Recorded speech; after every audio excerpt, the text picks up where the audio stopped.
2 manatlıq ustaların əlindən qardaş bezmişik. Çölə çıxamırıq, işə gedəmirik, iş şəhəsindən iş danışamırıq.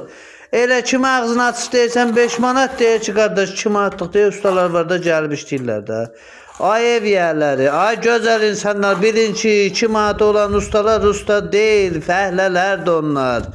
Onlar sadəcə bu günlərim iş tapa bilmədikləri üçün məcbur olub hərəsi 5 manata bir dənə mal alırlar əllərinə, düşürlər ev sahiblərinin canına. Sadəcə başlayırlar sizdən bu başdan da bir 1000, 2000, 3000 alırlar. Ya Allah yoxa çıxdılar.